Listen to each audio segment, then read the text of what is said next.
আসসালামু আলাইকুম, আশা করি সকলেই ভালো আছেন। আজকের আলোচিত বিষয় হচ্ছে মামুদপুর স্কুল। এই বিষয়ে অনেক দিন থেকেই কথা বলার আমার চরম ইচ্ছে ছিল, কিন্তু আসলে বলতে পারিনি। এর প্রধান কারণ হচ্ছে আমি মামুদপুর স্কুলের 2012 ব্যাচের স্টুডেন্ট। আমি 2008 সালে ক্লাস 7-এ মামুদপুর স্কুলে ভর্তি হই। তো সেই সুবাদে দেখা যাচ্ছে যে স্কুলের প্রায় 70 থেকে 80% বর্তমান শিক্ষক আমার ডাইরেক্ট শিক্ষক। শিক্ষক মানে তো বোঝেন, বাবা মা সমতুল্য। সমতুল্য মানে বাবা মার থেকে আমার কাছে কোনো অংশেই কম না। তো যাই হোক, এখন যদি কোনো সমালোচনা বা আলোচনা করতে যাই, তাহলে দেখা যাচ্ছে ডিরেক্টলি অর ইনডিরেক্টলি স্যারদের বিপক্ষে হয়তো যেতে পারে বা যাবে, এটাই সত্য। তো যাই হোক, কিছু কথা না বললেই নয়। যেহেতু স্কুলের আমি একজন সাবেক স্টুডেন্ট, ওই এলাকায় মামুদপুরে আমার বাসা, এবং যতদূর পারছি আল্লাহর রহমত আপনাদের দয় পড়ালেখা করছি, কিছু বুদ্ধি বিবেক আল্লাহ মাথায় দিছে। সেই রেসপন্সিবিলিটি থেকে হলেও স্কুলের বিষয়ে কিছু কথা বলা দরকার। কারণ হয়তো আপনি বলতে পারেন যে এলাকাতে তো আরও অনেক বিষয় আছে, সেগুলো নিয়ে কেন কথা বলতেছি না।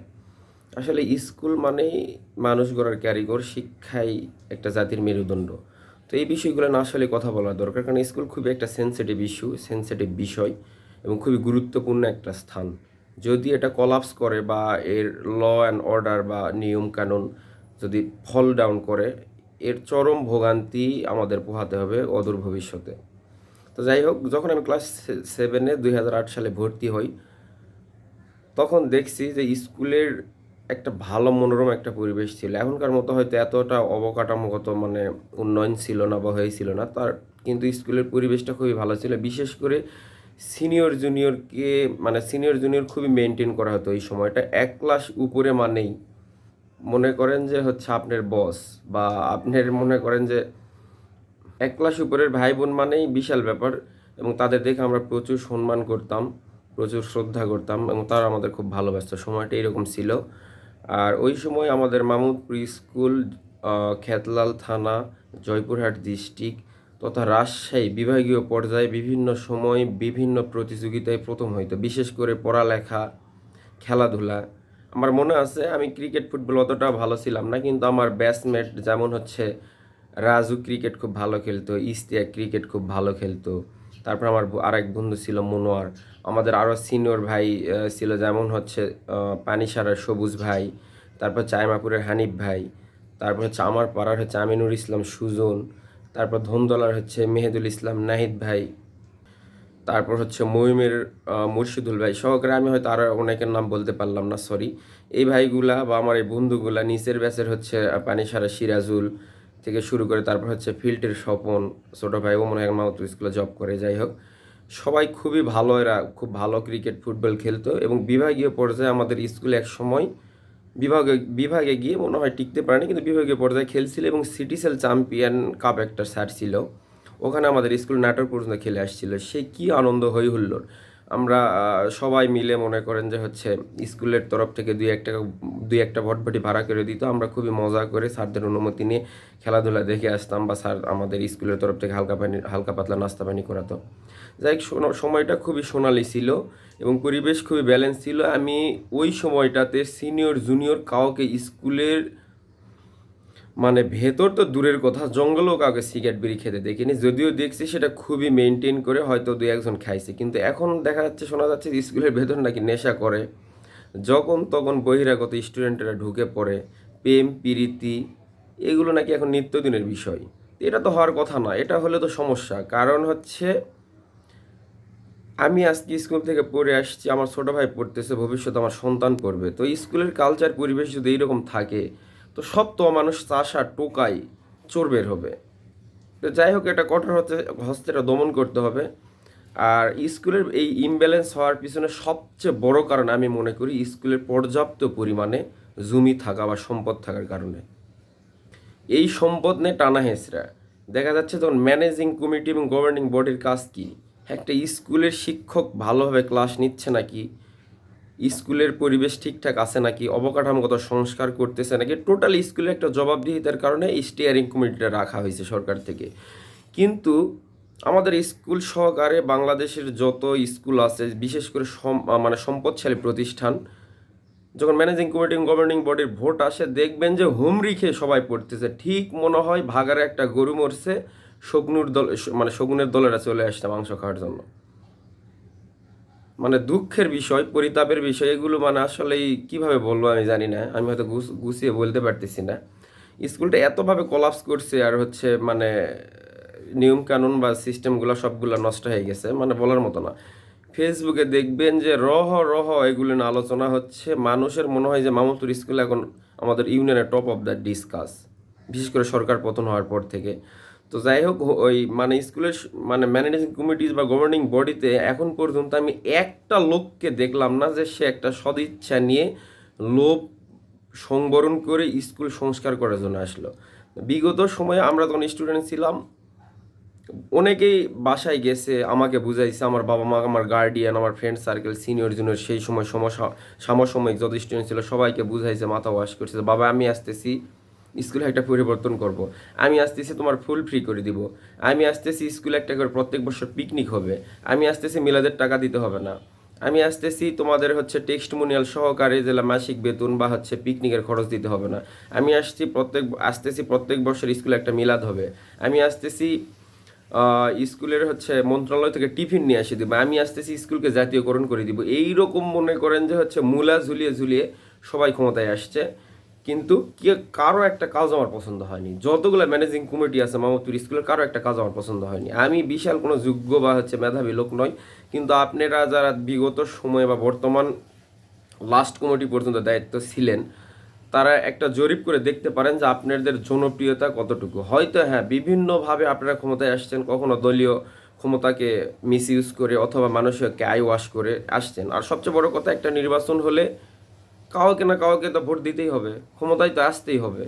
আর আমাদের জাতিটা এতটাও মানে বা আমার এলাকার লোকজন এতটাও উন্নত নয় এবং হচ্ছে ব্রড মাইন্ডেড নয় যে ভোট পোস্টপোন করবে। যে দাঁড়াবে তাকেই দিবে। একটা মনে করেন যে 200 টাকা হাতে ধরাই দিবে, অথবা এক থলা দেখা যাচ্ছে যে জিলাপি হয়তো মোটর কালাই কিনে দিবে, দেখা যাচ্ছে যে হলো আপনাকে ভোট দিয়ে দিবে। কিন্তু আপনার সন্তানের ভবিষ্যৎ সে একদমই নিশ্চিত করতে পারবে না, সেটা আপনারা কখনোই ধারণা করবেন না। যাই হোক, তো এই হলো বিষয়। ম্যানেজিং কমিটির কাজটা যেহেতু শিক্ষক বাদও ম্যানেজিং কমিটির একটা অপশন রাখা হয়েছে সরকার থেকে বা মন্ত্রণালয় থেকে, তাহলে মানে তাদের দায়িত্ব আছে। আমি একটা ম্যানেজিং কমিটির সদস্যকেও দেখলাম না যে একদিন স্কুলে আসলো, এসে স্কুলে ঘুরলো, গরিব শিক্ষার্থীদের খোঁজ খবর নিল, কার কি লাগবে, বা কোনো মেয়েকে কেউ ডিস্টার্ব করতেছে নাকি, শ্লীলতাহানি করতেছে নাকি, কোনো স্টুডেন্ট বুলিংয়ের শিকার হচ্ছে নাকি, কারো মানসিক বিকাশে বাধাগ্রস্ত হচ্ছে নাকি, কোনো স্যার ঠিক মতো ক্লাস নিতে পারতেছে নাকি, বা কোনো স্যারের ক্লাস বুঝতেছে নাকি, মানে শিক্ষা পারপাস কোনো ডিসকাস নেই। তারা আসবে, কবে জমি পত্তন হবে, নতুন নিয়োগ কবে হবে, একটা সিন্ডিকেট করে টাকার ভাগ বাটোয়ারা করে নিয়ে চলে গেল। মানে ঠিক মনে হয়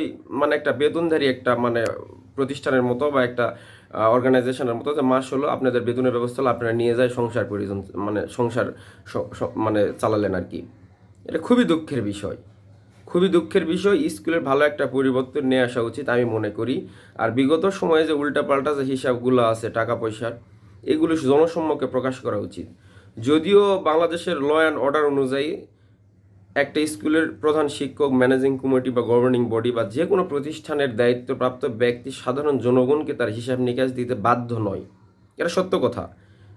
যেমন স্কুলের হিসাব নিকাশ হয়তো উপজেলা শিক্ষা অফিসার বা ইউনো মহোদয়কে দিবে, কিন্তু তারপরে আমি মনে করি যে আমি দায়িত্বপ্রাপ্ত যে স্যার আছে বা ম্যানেজিং কমিটি যারা ছিল, তারা সদিচ্ছায় যদি তাদের বুকে সৎ সাহস থাকে, তাহলে একটা হিসাব নিকাশ আমি মনে করি জনসম্মুখে দেওয়া উচিত এবং স্কুলকে সংস্কার করা উচিত। এই সামান্য টাকার লোভে আজকে আপনি স্কুলটাকে নষ্ট করতেছেন বা স্কুলকে ইমব্যালেন্স করতেছেন, স্কুলের প্রতি আপনার কোনো গুরুত্ব নেই, বিশেষ করে শিক্ষার বিষয়ে। এর ফল কিন্তু আপনাকে ভোগ করতে হবে খুবই দ্রুত, খুবই অচিরেই। দেখবেন যে আপনার সন্তান, আপনার নাতি স্কুলে আসতেছে, মানুষ হচ্ছে না, সে চোর বাটপার টোকায় হয়ে যাচ্ছে। আমি বলিচ্ছি না যে মামুদপুর স্কুলের শতভাগই স্টুডেন্ট অমানুষ হয়ে বের হচ্ছে বা আমরাই শুধু মানুষ হয়ে বের হয়েছি, ব্যাপারটা এইরকমও না। কিন্তু কিন্তু খারাপটা কিছু হচ্ছে, এবং খারাপটা এমন পর্যায়ে হচ্ছে যে ভালোকে ছাপিয়ে যাচ্ছে। এখন সময় এসছে যে হলো খারাপকে কেটে সেটে ব্যালেন্স করা। কারণ খারাপ থাকবেই, পৃথিবীর শুরু থেকেই খারাপ ছিল, হাবিল কাবিলের সময় থেকেই সে খারাপ থাকবেই, কিন্তু সেটা তো ভালোকে ছাপিয়ে যেতে পারে না, সেটা তো ইমব্যালেন্স হইতে পারে না। এটা আপনাদের ব্যালেন্স করা উচিত। আর আমি পার্সোনালি হেডমাস্টার, আমার শ্রদ্ধেয় শিক্ষক হেডমাস্টার, আমার শ্রদ্ধেয় শিক্ষক নুরুল হুদা স্যার, আমার শ্রদ্ধেয় শিক্ষক সত্যেন্দ্রনাথ স্যার, শ্রদ্ধেয় শিক্ষক শহীদুল স্যার সহ বেশ কয়েকটা স্যারের সাথে কথা বলেছি। তো স্যারেরা এই সকল বিষয়ে হচ্ছে যথেষ্ট মানে উদারপন্থিতার পরিচয় দিয়েছে বা হচ্ছে তারা এই বিষয়ে পজিটিভ যে স্কুলটি সংস্কার করতে তারা চায়। তো এটা ঠিক আছে, এবং তারপরে স্যারদের উচিত হবে যে বিগত সময়ের হিসাব নিকাশগুলা এই মানে স্যারদের জনসম্মুখে দেওয়া, আমি মনে করি এটা খুবই ভালো হবে। তা যেহেতু আপনাদের অনেকের নামে স্ক্যামিংয়ের একটা বিষয় চলে আসতেছে, আমি মনে করি আপনাদের এটা সদিচ্ছায় দেওয়া উচিত। যদিও জনগণের কাছে আপনারা দিতে বাধ্য না, এলাকার লোকজনের কাছে দিতে বাধ্য না, কিন্তু এটাও ভুলে যাওয়া উচিত নয় যে জনগণ চাইলে কিন্তু সব কিছুই সম্ভব। স্কুলটাকে নষ্ট করবেন না, আমি নির্দিষ্ট করে দোষ দিচ্ছি না। এখানে আমি মনে করি সবচেয়ে বেশি দোষ আমরা যারা সাধারণ জনগণ বা যারা সাবেক শিক্ষার্থী, আমরা এতদিন স্কুলে যাইনি, স্কুলে কোনো সংস্কার চাইনি। আজকে হয়তো একটা সুযোগ পাইছি, কাজে লাগাতে চাচ্ছি। হোক না, কাজে লাগাতে চাচ্ছি, খারাপ তো না। আমি তো খারাপ কিছু চাচ্ছি না, আমি তো টাকার ভাগ বাটোরা চাচ্ছি না। স্কুলটাকে সংস্কার করেন, স্কুলের চারিদিকে ফেন্সিং করেন, স্কুলে যে ছেলেপেলেরা নেশা করে বা যারা মাদকের সাথে জড়িত এদেরকে ভালোভাবে সহায়তা করেন বা মানসিকভাবে ট্রিটমেন্ট করেন, না হলে স্কুল থেকে টিসি দেন বা এদের একটা বিচারের আওতায় নিয়ে আসেন। ছোটো মানুষ হয়তো বোঝেনি, কৈশোরকাল, তাদের বোঝেন ভালো করে। আমি মনে করি তারা বুঝবে, তারা একদম মায়ের পেট থেকে নষ্ট হয়ে জন্মগ্রহণ করেনি। কারণ খারাপ একটা পরিবেশ পাইলে খারাপ হয়, ভালো পাইলে কিন্তু ভালো হয়।